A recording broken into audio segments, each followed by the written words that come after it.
Welcome to The Power Within, the podcast that uncovers the real stories and strategies behind leadership and personal growth.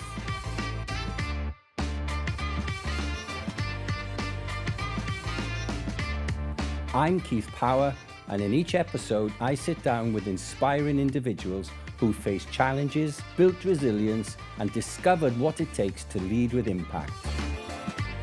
Through their journeys, we'll explore the mindsets and tools that drive meaningful success. If you're ready to grow, lead, and unlock your true potential, you're in the right place. From chef to change leader, antique dealer to tech strategist, Leah Stockley has never taken the conventional path. And that's exactly what makes her story so powerful.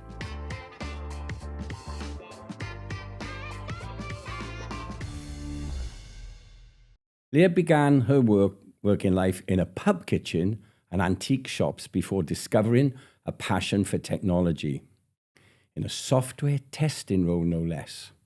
Her journey took her from testing teams to driving global change at global banking giants, Barclays and Standard Chartered, where she redefined ways of working and led organizational transformation efforts at scale.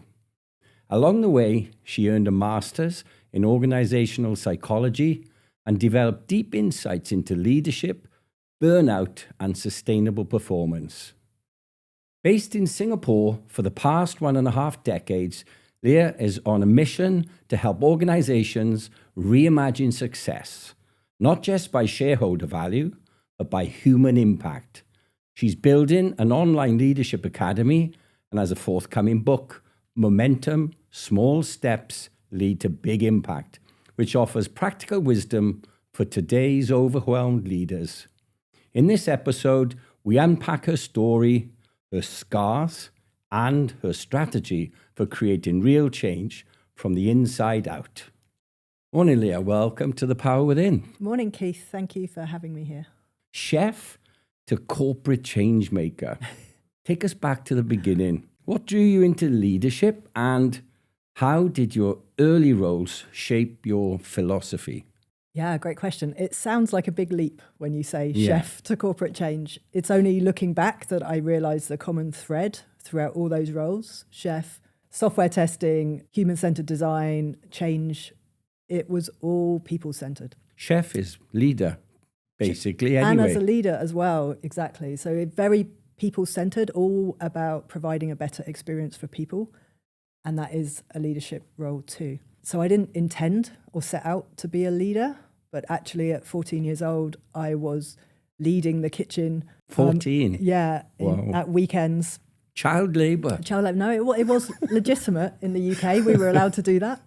In Singapore, I think that's not okay. Okay. And I started as a cleaner, and then I helped in the kitchen, and then I ended up running the kitchen at the weekends. This was your parents' place, though? No, it was actually a friend of my parents' place. Okay. Yes.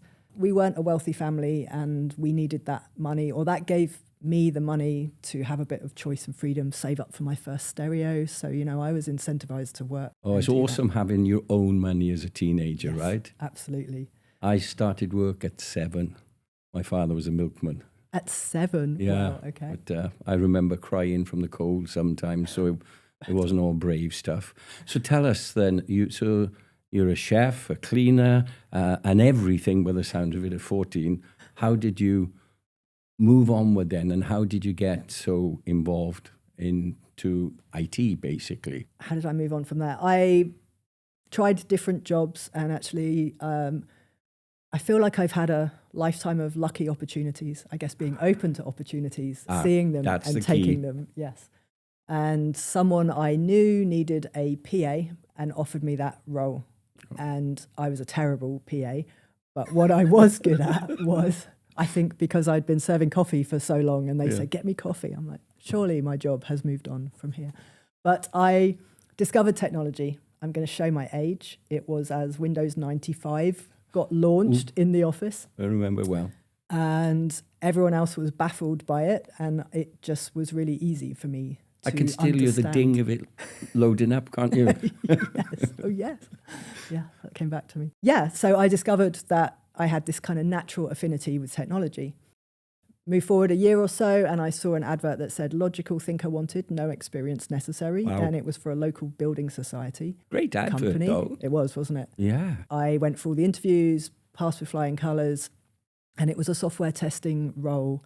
And they realised in the town they couldn't hire people with software testing skills. I was in Bournemouth, in the south coast of England. That wasn't a... I thought that was a retirement place. Well, yeah, but that's where I grew up. Lucky enough to grow up. And so they couldn't hire, so they built. They hired people with, I call, lights behind their eyes, and trained us up to be the kind of software testers they needed. So that was an example of great leadership, I think, for me quite early on. Really find great people and invest in their growth. And these days, we're all separated out by AI and bots, basically. Yes, so remote working. Where do you get the people like you these days when there is such a screening process that goes on? As you said, whoever thought of the advert and placing that, first of all, it was very flexible, knowing that they couldn't get exactly what they thought they wanted. They ended up getting something better, though. They did. And, that was one of those dream teams. I've worked in a few in my life, but that was definitely one of them. And actually about 60% of us all ended up moving up to London within a few years after that. Right. And all have done extremely well in their careers. And I think that base of having leaders investing in our growth was really key. I was 18 when I went to London, and it is a shame, parts of the UK, and this is probably true of other countries, of course, but to get past a certain level, you have to be drawn to the big lights. The big city, usually the number one city, London. That is true, yeah. If you're in the corporate world, which I was stepping into at that point, so they gave me that block. But even when I got to London, I had, I didn't have a degree, I hadn't gone to college. Ditto. So, yeah, we had a similar start in life in that way. We've had that discussion. And I had that, not a battle, but that wasn't an easy conversation in a lot of interviews. Of course. But I had the courage to say, I have this life experience. I might not have this certificate. I might not be using the language you're using, but, ask me the questions and I'll explain to you my experience and my thinking. And if that certificate matters, I'll go get the certificate. But what matters is my experience, my work ethic. I think we're similar. As long as we get the interview, we're fine. Yes. It's getting across the threshold. The screening. That's what the certificates, the degrees do to block you out, basically, right? And I know a lot of listeners and viewers will be with first-class honours degrees, master's degrees, etc.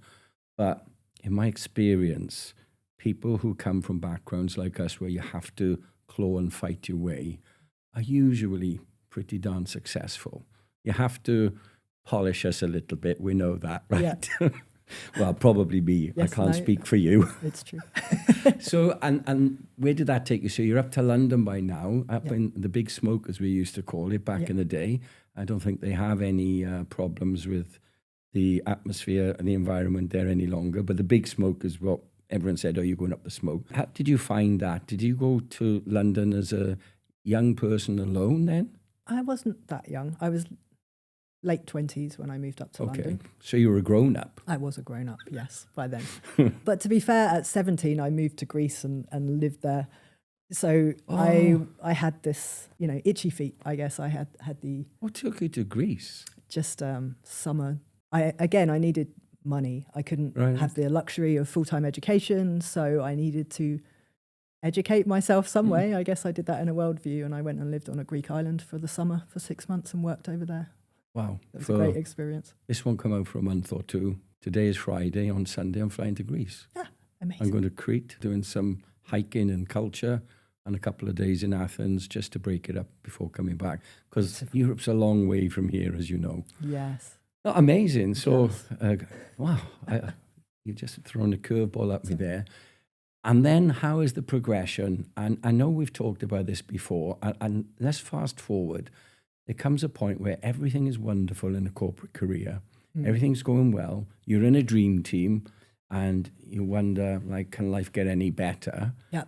But inevitably, in corporate life, something happens, or usually someone happens. Yes.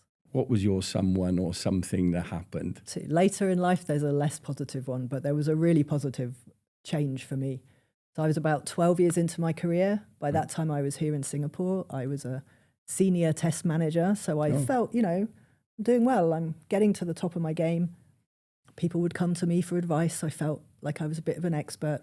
But at that time, I was starting to see that the way that we were working wasn't working as well as it should.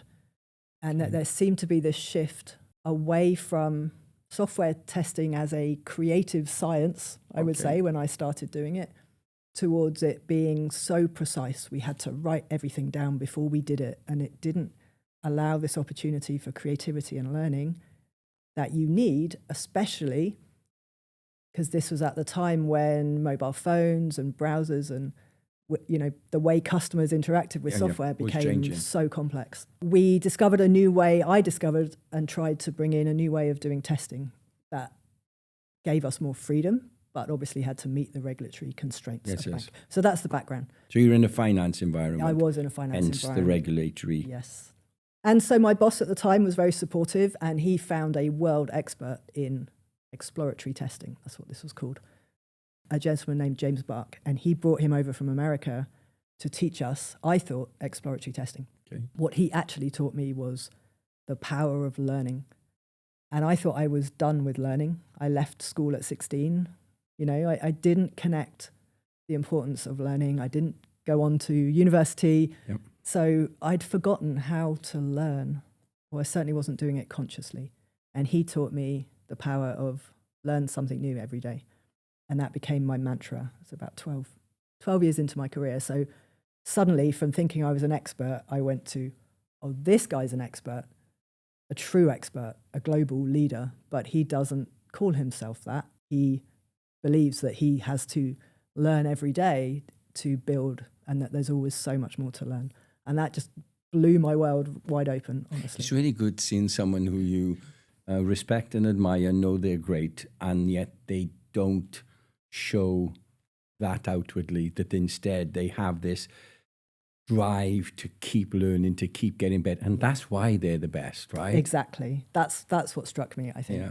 And what I didn't know then, but I know now, is he was like a modern day Socrates, and he was very interested in Socrates and the way that he worked.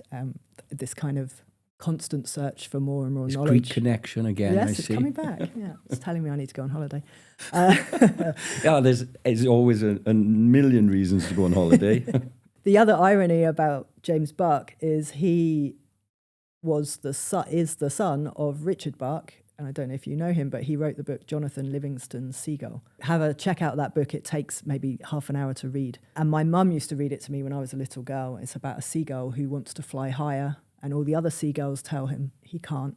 That's not what seagulls do. And he just did, and he moved on, and he went on.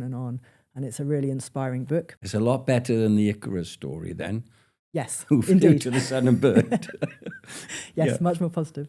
But yeah, it's really funny that someone that inspired me when I was younger, and then I got re-inspired by his son. So that kind of felt very... Life's like that though, isn't it? It is. You have these things and it connects later on. It comes a full stop, a tough time. Usually it's redundancy, it's reorganization, it's won't swear, not very nice person takes over. What for you? So there was a big change for me. So yet again, new company, was in my dream team, dream job. We were helping people discover new ways of working, better ways of working together. Because from what I saw, we have really great people working really hard and just not getting results. And it typically, from what I could see, fell down because the old ways of mapping out things and pretending everything was perfect and following a plan wasn't working for us anymore. So we were driving a huge culture change around that and making good progress. And then the whole focus of the company shifted because the shareholders were not happy with the returns, and they demanded some more short-term financial indicators. Right. And that changed the entire company. And so many of the people I'd been working with chose to leave at that point. I chose to stick around because I wanted to learn and because I had a belief that you could do both. All right. Yeah. This isn't an either or, it's a polarity, it's an and it will move up and down the scale. So I stayed to try to learn. Unfortunately, the people who thrive in an environment like that, I've discovered, have very different values to me. And so as hard as I tried and stayed so I could be the advocate for people for better ways of getting things done, which is what drives me, there was just no appetite for it. And the more I spoke up for this, the more I was devalued, ostracized. And the people around me that were my support connection were leaving one by one or silencing one by one. And so it just became untenable in the end for everyone, I think. And that, thankfully, luckily for me, resulted in a redundancy because it was clear to everyone that this wasn't going to be. Or they can become a very welcome. This wasn't a jump, it was an evolution. Yes. Basically, with, as you said, certain points where opportunities come and you're brave enough to take them. So anyone who sits in that chair I speak to who talks about luck, I have to slap that down. You're not lucky. You're not. You make your luck, and more importantly, you make those choices, you make those decisions. And especially when it comes to tough things like redundancy, you can just wallow and let the ground swallow you up, or you can just reinvent yourself, which is basically what you did, right? Yes, absolutely. Tell us of the reinvention, rebirth. I came out of that redundancy confused about who I was or what I did. Honestly, that last 18 months really lowered my confidence and my belief in the value that I could bring. And so I completed my master's in org psychology. So did that make me an org psychologist? I'd been leading design thinking. Was I that? But I wasn't really an expert in it. What was I? I came out really confused. So when you completed your master's, I'm really interested in this one on a personal level. Having left school at 16, perhaps feeling not quite there, how did you feel? Was it the great euphoric feeling afterwards, or did you take it in your stride, or what? How did you feel once you got your master's? You got that certificate? Yeah, great question. Not sure I've dug deeply into that either. I felt there was definitely a sense of accomplishment and a belief in myself, because as you said, we've always navigated through and done well and worked harder, but there's then always that nagging doubt of, am I capable of this or not? So yes, I am capable, and capable of doing it whilst raising 2 young children and keeping a full-time job. Thanks also to my amazing husband. Yes, a sense of I can do this. So that felt good. It was all inward stuff. But it was very inward, and I don't value certificates for the sake of it. So, I mean, it was the learning. It was such an impactful journey to help me understand why things happen. Yeah. Like I could see what was happening and I could see connections, but now I deeply understood why people and work and companies and what connects them and what causes the issues. I had this deeper level of understanding behind that, which is... I'm no psychologist. However, it does sound and feel to me like you haven't reflected on that enough. Yes. For yourself. Pat yourself on the back. Take the moment. You know, as I said, you just, that sense of accomplishment, and then you moved on. And partly because I was burnt out at that point. Yeah, right. Which I ironically only understood because my last module was on burnout. And as I was studying it, I went, oh. It's become quite an area for you now, isn't it, right? That's your focus. Because I didn't know I was in it until I studied it. And then as I was reading all the papers and all the signs, I was like, oh, this really things, sounds burnout, familiar. Depression, all of these things. You don't know it when you're in it. You're in the funk of it, right? Yes. And it's the importance of awareness and education. You know, the more people hear about it and understand it, because they feel like scary words. Yeah. And it's not okay to admit that's where we are, especially in a corporate world.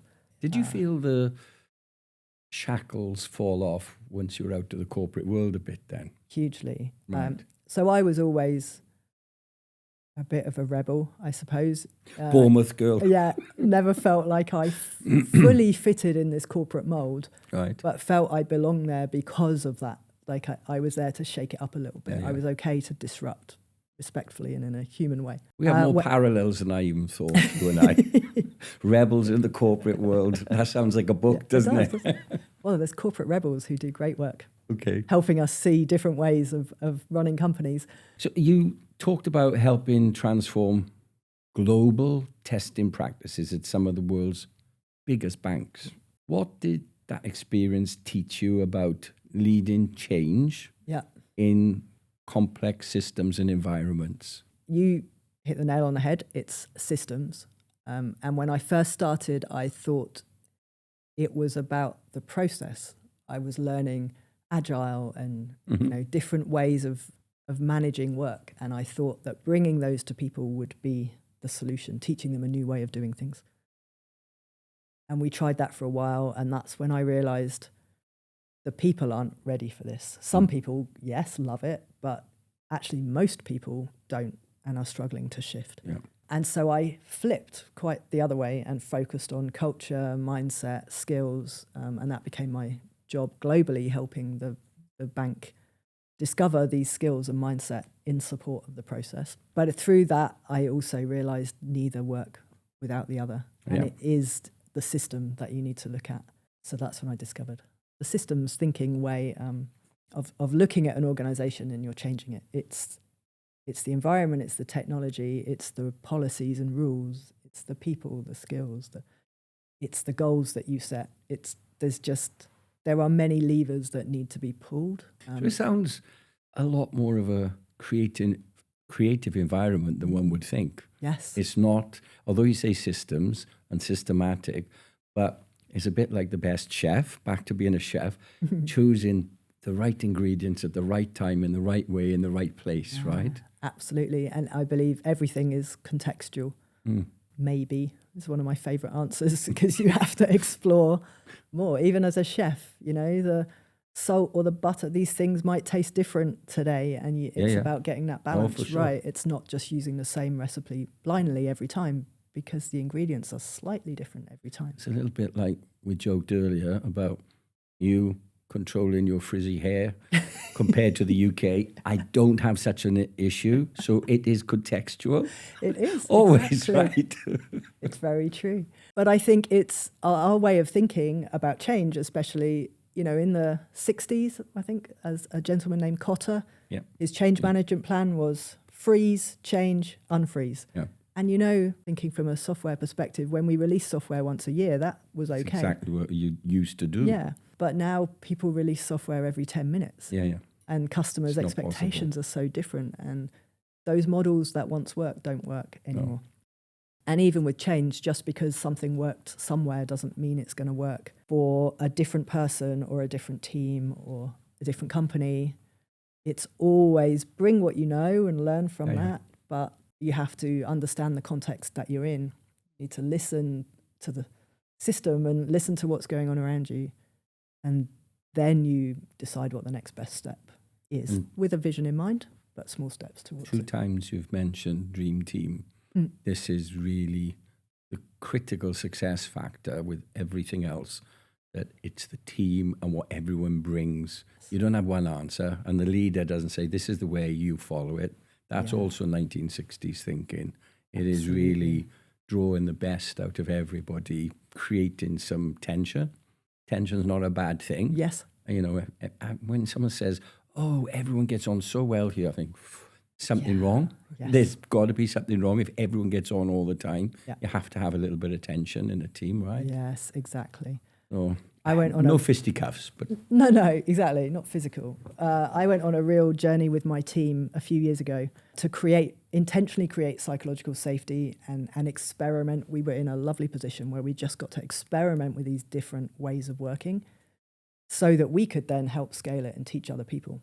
Our psychologically safe team looked very messy. We had a new team member join, and she found it quite scary at first because there was real challenge going on, but it was never personal. It was always about the work. And the minute the meeting was over, it was done. And it wasn't a horrible challenge, but to someone who wasn't yet fully integrated, it felt quite scary. Yeah. And we've talked about it since. It took her time to recognize this was true psychological safety because it was about the work. It's misused sometimes. I hear the phrase psychological safety thrown around in the wrong way, in the wrong context again.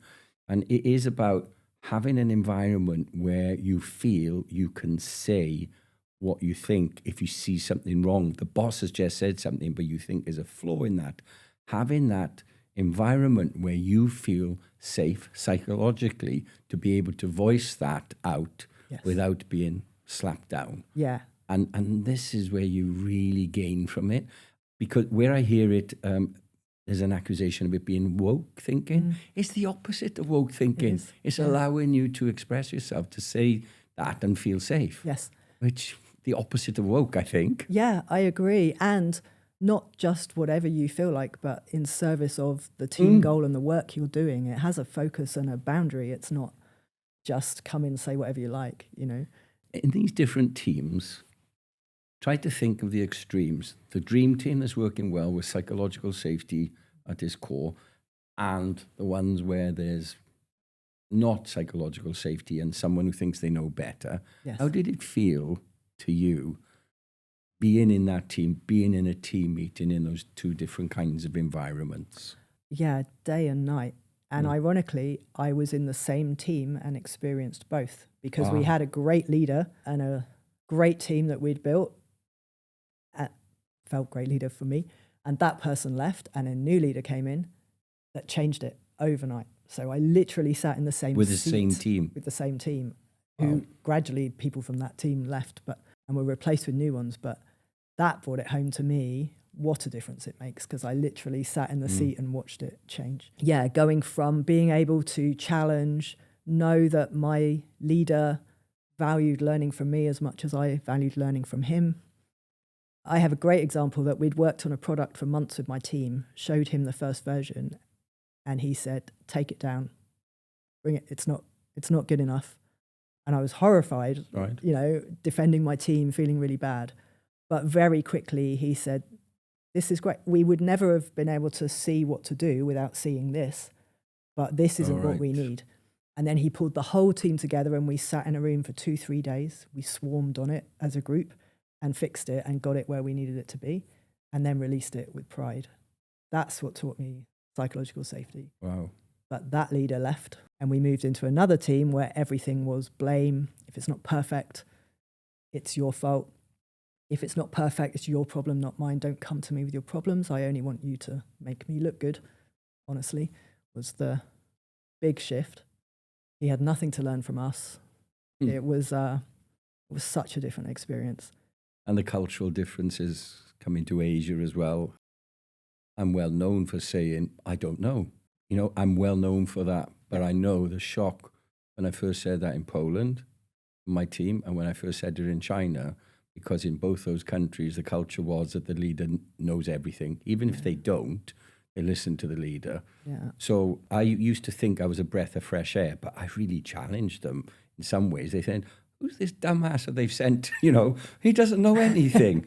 Whereas like you, I want to be learning something every day. Yeah. And the only way you learn is to admit you don't know something and ask questions and move on, right? Exactly. And I think, you know, there's a point. I think it's excusable in that we all grow in our careers by being experts at something. Yes. You know, that's how you go from being a team member to your first leadership role. It's because you're good at what you do and people recognize and value that. And that's okay for a couple of levels. But once you get up to a level of leadership where you're leading a company or something broader. The air's a lot thinner up there, right? Yeah, and you cannot be an expert at everything. Yeah. And the more you pretend to be, the more you're missing out on much better ideas, Everyone's better smiling solutions. and nodding, but really they're going, rolling their eyes, right? And so that shift that you need to make as you make that step up to recognize your skill is in building a team with the right capability and and give them the vision and the environment where they can work together effectively. That's your role as a leader from that point onwards. My main focus in my executive coaching is taking people as they're going up a level and knowing it's a different environment. You're not an individual contributor anymore. What matters more is getting the most out of the team, etc. What does your week look like these days, post-corporate life? You've written a book. Writing, yes. Not done yet? Not done yet. I want to see Still the in first progress. draft. Okay. Give us a quick synopsis of the book then. Okay, the book you mentioned earlier, it's called Momentum, Small Steps Lead to Big Impact. Why did I write it? Because I see so many leaders actually know what they should be doing, and of course have areas where they're experts, but most of them don't know how to do what they need to do when they step up, how to set that vision and communicate that, how to create an environment where people work together effectively, even how to demonstrate value, how to say what good looks like and demonstrate and measure the work that they're doing to get there. And if they can't do all those things, especially in a corporate environment, they're going to start suffering. So I surveyed lots of leaders and asked them, what are the daily challenges you struggle with? Gave a list of 20 or so. So not big strategy stuff. Not big strategy, very small. So actually the book is structured around 20 leadership challenges. Each chapter is a challenge. I tell some stories about that challenge. An example might be, how do I prioritize all this work? Or how do I deal with a difficult team member? Various challenges like that. So I tell stories. I bring the org psych insights. Those stories are mine, ones I've seen or people I've worked with. So they're real. They're real stories. Then I now have some org psych wisdom and insights that I didn't have before. So I kind of explain that simply and then provide some practical next steps. Like if you're experiencing this, try these. When do you hope to complete the book? These things always take longer than you hope. I think that it will be out around the middle of next year. That's okay. I really want to have, if I can get a first read, I'd love to do that. One of the courses I put together, I think would benefit from me reading that on nudge management. Making small changes, and sometimes they're in language or in choices that you offer, but nudge, push, little by little. Yes. You know, we always want to read about the big strategy, but the reality is strategy fails once it hits the runway because of execution. And execution is about all the little things, right? Absolutely. It's how do I learn? How do I take a step, learn from that, and move do on more or do something different constantly? Exactly right. You're also building an online leadership academy. I am. What's the gap that you're hoping to fill with that, and what can aspiring leaders expect to gain from this academy? Great question. The gap I'm hoping to fill, so what I see in organizations, and I've found the data that backs this up, many big organizations realize leaders need more help. They run leadership programs with good intent, but really they miss the mark. Okay. And they're not dealing with the day-to-day problems that leaders are facing. So also, in a lot of organizations, it's not safe for leaders to say they don't know or to ask for help. And I literally saw that in a meeting with the leader. A leader I knew had a team coach because he was an incredible world-class expert on the process, but he wasn't very good at the people. Okay. He knew it mattered, so he was smart enough to hire someone in that did that bit for him. And he got hammered by the boss, like, you're the leader, this is what I pay you to do. Not accepting that. Actually, you can't do it all. Recognize your weakness and fill it. That's what inspired me. You know, maybe your company won't give you this, and maybe you're busy. And lots of people, Simon Sinek, Amy Edmondson with Psych Safety, you know, these people set this great bar of what good leadership looks like, which is important. But how do you take these small steps? How do you get to that? How do you get to it? So I wanted to create an academy, a safe space where a leader could go without having to tell anyone if they don't feel safe enough to do that, and find a place where they can get these new skills and maybe find a community of people doing the same as well. So that's what mostly delivered online, this? Yeah, that is delivered online. And hey, I'm 18 months in, so I'm building this as I go. We've got some wait lists up right now because we want to see what courses really are most in demand so that we can make sure that we target the right things first. And I would also hope to inspire coaches and give this as a coaching tool to coaches who are working with leaders or working with teams. Okay. So really, how do we democratize this knowledge? Yeah. I also work with CEOs and their teams to help guide them directly, but you know, I can't make the impact. I want to Yeah. help a millions You're too people's thinly lives spread, be then. improved by this. So Is there any way I can ever help? Please let me know. And at the same time, I'll take, give and take, Yep. right? I'll be learning, but I'm happy to, I don't know, present a 10, 15-minute slot for you or something like that. excellent. Happy to do that, Thank just you, to bring a Keith. different perspective across. Yes, that would be amazing. Can you tell us about the moment that you felt things were against you, that wasn't going, and you talked about burnout? How did you recognize that moment, that time? It was a really low period. How did I recognize it? I was just numb. I was busy constantly, every second of every day. I was doing my master's, so that was keeping me going, I think. Oh, right. At It the was same at that time. But from a work perspective, I was just busy, constantly busy, but not achieving anything. I just wasn't getting anywhere. And what I recognized is the more that happened, the less able I was to take action. I got really stuck, and I just felt like I was in a hamster wheel, just going round and round. And no matter what I felt like I was doing, I wasn't having any positive impact. So yeah, that's not a fun place to be. At the same time, I felt trapped by my salary, trapped by the dreams and the goals that I had in this role. I think you're trying to explain it, but you're holding back from the emotional side. Okay. Well, I was numb. Yeah. There was almost no emotion. That was the emotion. Okay. It was So real numb. it's a numbness. Yeah. How did you then move forward? There's got to be a recognition, and sometimes the recognition is a breakdown or crying or screaming at people or whatever. What was it for you that moment? I didn't have that, actually. I didn't have that big emotional burst. I think because I had a coach at the time.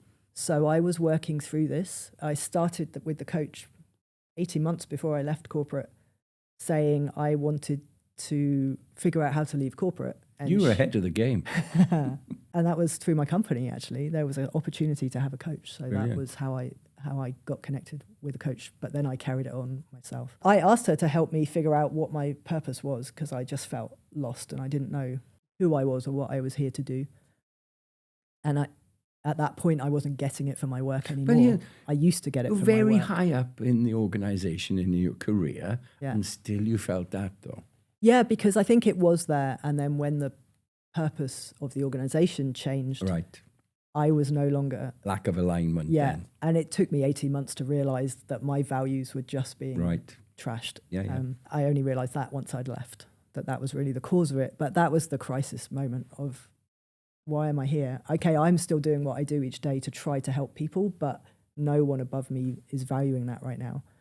And so I'm not having any impact. And so that was really the burnout for me. Yeah, and that's the point. I think burnout looks different for different people. Again, it's contextual. It's you as a person, your personality, how you react. People react in different ways, so you can't describe it or even prescribe it very well. It happens in different ways to different people. Yes, that's true. Right? I think the one thing I learned in my studies was something called daily recovery rate, which I think is a really powerful concept. I think it's a financial concept too, but that's not the one I'm talking about. It's about every day you start the day, like imagine your phone battery. You start charged up and you go to work and your battery naturally depletes. But if you achieve something, it's actually a charge in your battery. Okay. Yeah, so if you get a result, if you feel good about something you've done, it recharges you. But if you go to work every day and feel blocked at every turn, nothing's charging your battery. That's the hamster wheel. Yes. Yeah, exactly. There's no recharge. And if that happens day after day after day, every day you start with a little bit less. Right. And especially if you're working 10, 12, 15-hour days, you also don't have time outside of work to recharge your battery, which social connection or whatever it is that charges your battery. You don't have time, and if you don't have a way to recharge yourself, you will push into burnout. Like that's the psychological kind of process. So like people talk about time management, and what they mean by that is allocating time to do their tasks through the day. But it's not. Time management is also about managing your your energy through the day. Yeah. So putting in things in your diary that you know are going to lift you. Yes, Because exactly. if you're just on a drudgery, it Yeah. just, as you say, it just goes down and down and down. Yeah. Whereas you say, okay, at 12 o'clock, I've allocated some time, I'm going for a brisk walk. Yes. But put it in your diary. Yes. Give yourself permission to do that. Yeah. Or you know that you've got something to do on your in tray, which is 10 minutes long and going to give you a boost. Put that for 2 o'clock in the afternoon when you need the boost. Yeah. This is better way of time management. It's about how you prioritize yourself. And as you talked about, these little boosts again. It's like having a charger in your pocket, right? Yes, exactly right. In your view then, why do some organizations, particularly in my experience, US companies, struggle to balance human well-being with performance? And what can we perhaps learn from more European models? And actually, I've just spent a weekend in Vietnam at an incredibly inspiring conference with a lot of people, and gave me a view that Asia is starting to do this well as well. There are companies who don't use profit as the primary measure of success. And so there are a few now. So VTHM is the Vietnamese one I encountered this weekend. They value people, planet, and progress. And then they keep an eye on the profit because, Profit of course, follows. you have to be profitable, but it follows. It's not the driver. And I pushed and pushed, and I'm like, yeah, but somewhere you're reporting. Like, no, it isn't there at all. Patagonia, I know they're American, but they are a good example of a company that has done the same and is incredibly successful anyway, but are doing good things. Has been provocative. I Lego, know the American. yeah, exactly. We have European. to give them. There's people there doing good things too. Lego is another fascinating example that when you mentioned European, I came home the other day and my son he's 11 and he's looking on the Lego website at jobs. He's like, I want to go and work for Lego. I'm like, oh, interesting. Are they as good as we say they are? Because they're everywhere. Yeah. And then I checked Glassdoor and they have a 99% rating of employees that would recommend them as a company to work for. Isn't that amazing? That is amazing. And no one can deny how successful they are No. in a traditional sense right now. But that's not their focus, actually. Their focus is always, this is a family business. We care for our people. We grow our people. And they will help us build a great business. And learning is a big thing for Lego. Learning is the organization. Constant learning. What is the challenge? It is using profit as your only success measure. Stakeholder returns, shareholder returns, sorry. I was being a little bit provocative, as I said, but having worked for European multinationals and American multinationals, I felt the difference. And perhaps the industries that I was in was different. But this quarterly result, the profit, the end of the quarter, that last few days, squeezing every drop of blood out, and it just destroys people, literally destroys them. And it means we can't have a long-term view. No. So there was a company, I spoke to the chairman of a company and said, we have this incredibly inspiring long-term vision, but we're not making any progress towards it. And people are so focused on the short term. And they went and looked at their scorecard, annual scorecard, and realized there was nothing in it about the long term. Right. So no one was doing any work on the long-term vision because they were only being measured on what they could show the shareholders quarter by quarter. And I don't want to get political here, but if you look at steady environments, political environments, Singapore, China, as the examples, everything is about long-term planning. Yes, they do not have such a pressure of being kicked out of the next election. That matters. And shareholders can also, as they did with your company, put pressure on when it's not going their way. But giving an organization, any kind of organization, the freedom and latitude to focus on the future, to focus on people, profit will follow consistently over a long period of time. Yes. And we have all the data to back that up. Yeah. You know, what we don't have is, and you're helping right now to change it, is enough conversations and stories about how this works and how it's the right thing to do.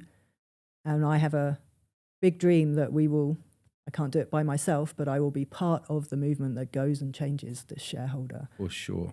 view, because they're damaging their own profits as well. Yeah, you know, they're not winning either. And I think that's the really important driver for me, is no one is winning in the current world that we're in. Maybe short term, but not everyone will ever shift to caring about the long term and their children, they just care about their bank balance. Fine, we may never change them, but there's enough of us that do believe differently. We just don't know how to do it. So the more of us that keep talking about that and keep inspiring, keep showing that a different way is possible. There are inspiring shareholders as well. And if you had the two opposites, and I know I worked indirectly for one of them, so I won't say which. On the one hand, you have Carl Icahn, known as a corporate raider, after profit, etc. And the other one, Warren Buffett, the long-term thinking of him. And when you look at the returns of him versus these corporate raider types, it's consistently good over decades. Yes. And now his plan is, how do I now give that for the good of society? So that leaves you with hope when there's people like that who are investors and shareholders, that right? everyone looks up to. So we just need a few more of them, and you'll do your bit. More data, we all do our bit, Study that showed the top 100 US companies to work for consistently earn at least 2% above their peers of other companies, and shareholders consistently mark them lower because of the fact that they're in the top 100. The system is actively working against them right now, and that's what's got to change. I could easily stray into politics now, but I'm going to avoid that, assiduously avoid that. You touched on earlier, you've worked, studied, and parented all at once.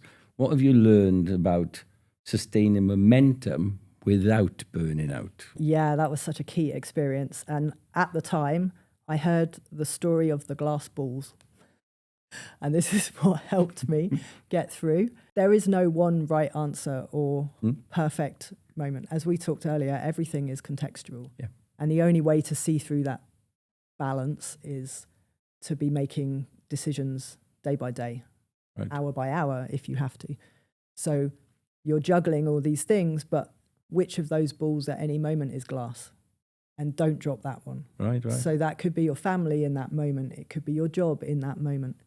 If you only focus on one, the others will suffer. You need to juggle, but be very aware. The fact which that one the you glass can't drop then. means it's irreparable. Exactly. When you drop it, that's the key. There's a long-term damage, as opposed to if I drop that one now, I've dropped it, but I can pick it up tomorrow and it's going to be okay. That's such a key. That was such a key to releasing my fear of not being able to do everything every day. Yeah, I just wrote an article, a blog. Again, it's a book I recommend so often, and I reread it again for this. Feel the fear and do it anyway. Yes. Brilliant, absolutely brilliant book. It's old, but still relevant. Like you were saying earlier, some management thinking and leadership thinking is so dated, dinosaur-like. This is not. This is relevant today as it is. I try to ask every guest on The Power Within this final question. What's the mantra, mindset, or message you return to when times are tough? It is definitely actually the one I chose for my book. It's small steps lead to big impact. Oh, here you go. Small steps lead to big impact. Yeah. Let's leave it there. Leah, we now know where your power within comes from. And I know there's some lessons in there for people to draw out of it. Thinking long-term, concentrating on the important stuff, and I'll remember the glass balls. Thanks, Leah. Thank you, Keith.